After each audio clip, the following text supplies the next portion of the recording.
Hello there, Mad Mike here, and welcome back to the channel.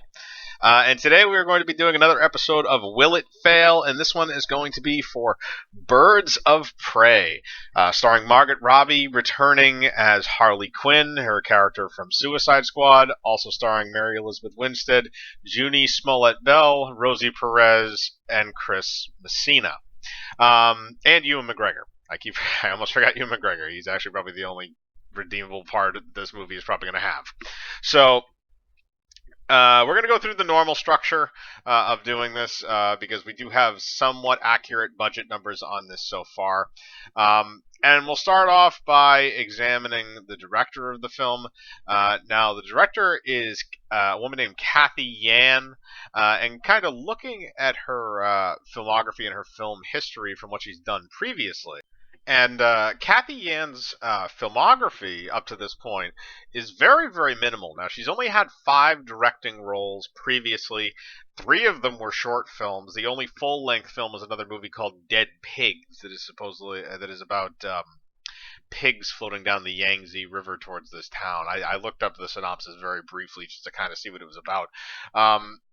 But she hasn't done anything that is to the level of Birds of Prey. And just to be fair, when it comes to picking out a director, I think Margot Robbie had a lot of like her hands in terms of creative control over different parts of this film, including kind of picking the director. Because this kind of thing was, if I remember correctly, I believe there was rumor going around that she was kind of spearheading this entire film from various aspects, and I think that this might have been, maybe this was a choice by her that she presented to the studio and they just said, yeah, go nuts with it.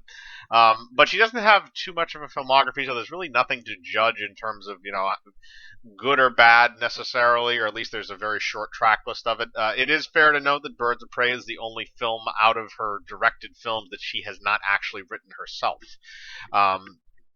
But I got to take points off of the director. She's not very experienced. She's not really experienced from what I can tell by action based on what I've seen with some of these other films that are here. And again, there's really nothing to kind of compare working with a budget of this size compared to what she's usually used to working with, which looks like budgets maybe in the 20 to 40 million range, maybe 40 million at the max. So I can't really give it points for that. I have to take some points away. But now moving on to the cast. Now the cast obviously is spearheaded by Margot Robbie. Again, she was a lot of the reason why push behind this movie getting made, and she's kind of been. Her character from Suicide Squad was basically one of the more popular ones, so it kind of made sense for them to move forward with her. Although I think this might be kind of a bad move, even though they're releasing it the week before Valentine's Day this year, which doesn't have a lot of competition on that weekend, at least as far as I know. So, like I said, Margot Robbie as Harley Quinn. You kind of know what you're getting there. Mary Elizabeth Winstead as Huntress. Now, that's going to be kind of interesting. I like Mary Elizabeth Winstead. I've seen her in various things. Scott Pilgrim vs. the World, The Thing 2011. Recently, she was in the 3rd season of Fargo with Ewan McGregor, who is also in this. And I'd be interested to see her take because I think she can pull it off, and I think she has the attitude for it. So I'm not really concerned about that. Then we go down to Ewan McGregor, as previously mentioned, who's playing Black Mask. Now, that's one that I was really excited to see until I kind of saw the aesthetic of the character in the trailers, where the costume, like, he didn't have the black mask, he didn't have the white suit with the black underlay and stuff. It didn't really feel like Black Mask. It felt kind of like a pretty boy version of Black Mask who doesn't wear a mask. But Ewan McGregor is a really good actor, and I like watching him in things, so I'm kind of attracted to the idea of having him in this film a little bit. Not enough to make me go see it in theaters, but, enough so, I can add points for that. Junie Smollett-Bell, not a lot. And then most of the other ones going down the list, most of the other actors in this film, not two standouts, but those are really kind of your top 3/4. Then you have Rosie Perez thrown in there for whatever reason. So the cast is good. like I said, Margot Robbie proved Harley Quinn in Suicide Squad, so there's a lot kind of going into that from a little bit of that momentum.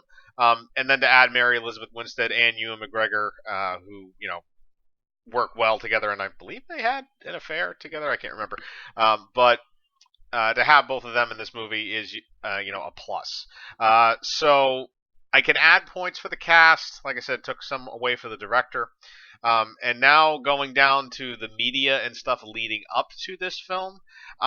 The first trailer I reviewed on here, I did not think it was that good. I haven't watched the second trailer, although it doesn't seem like there's much more.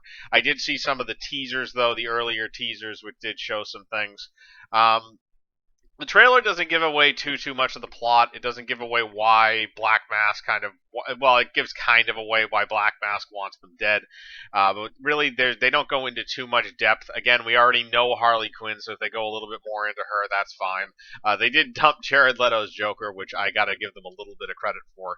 But aside from that, the advertising for this movie has been very, very low key as far as I can tell. I haven't seen a lot of television commercials for it. I haven't seen a lot of other forms of advertising coming out for it outside of seeing trailers and the occasional news article. It's kind of interesting considering that DC is the one that they're trying to get their kind of machine rolling, and they've been doing that to an extent. But this could be another blunder for them in the long run. And so now that we've kind of gone over that, so the media is kind of meh, and then now we finally get to the actual thing, which is the budget. And the budget for this film is estimated between 75 and 97 million. As usual, I will go with the higher of the estimates, just because if it hits that, then we know it broke even or it was profitable, no matter what. So at 97 million, you're looking at probably about between 230 and 250 million to break even on this film coming out. And here's the thing: this film is probably not going to sell very well in foreign markets, especially China. China does have a problem with a lot of female-led movies. They don't really like them all that much. They don't do well over there. Star Wars is a prime example. The recent films, they've been doing progressively worse there since Force Awakens came out. So I don't think this is going to do well in some major foreign markets, so it's going to take a hit on the international. As far as the domestic, I don't think a lot of people are clamoring for this. I'm kind of surprised this didn't come out a weekend after this on Valentine's Day, but if it had, maybe this would have been a Valentine movie, because, maybe your girlfriend wants to go see a bunch of other women beat the crap out of Ewan McGregor. Some people are into weird things. But it could have been a decent movie if you had it released on that holiday, but they chose not to. They chose to release it a week before, which I find interesting because, again, I don't think there's any huge Valentine's Day releases going this year. So, regardless, there's not a lot of competition still on their weekend, so it's going to win the weekend. Domestically and internationally, it's going to win the weekend probably in most of the places that it premieres. But I don't think it's going to win the weekend by, it's not going to be one of those things like, it crushed everything by $100 million. I would say this thing is not going to make money. I don't think this is going to make the $200 million back. I don't think Margot Robbie is going to boost the film's appeal at that much to the point where it would break that mark. Like I said, this is not going to appeal as much to foreign markets because of the casting, and more specifically China, because that we know what the Chinese audiences do and don't like, because Hollywood tries to push it so hard everybody kind of learns about it eventually. But overall, I think this film is probably going to top out at 150 million. I don't think it's going to make it too far past that. And I think that that's going to be one of those things, like those stretch things, like it might just be in theaters long enough to hit that. As far as the opening weekend, I couldn't see anything beyond $40 million. I think it'll be well under that.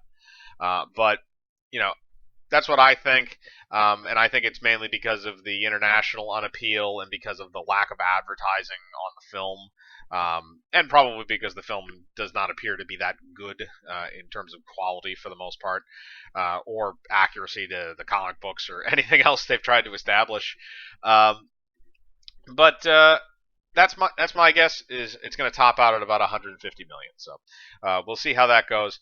But I want to know what your opinion is. Do you think that Birds of Prey is going to fail, or is it going to be a profitable film? As usual, put your thoughts in the comments below. Again, I like to read them.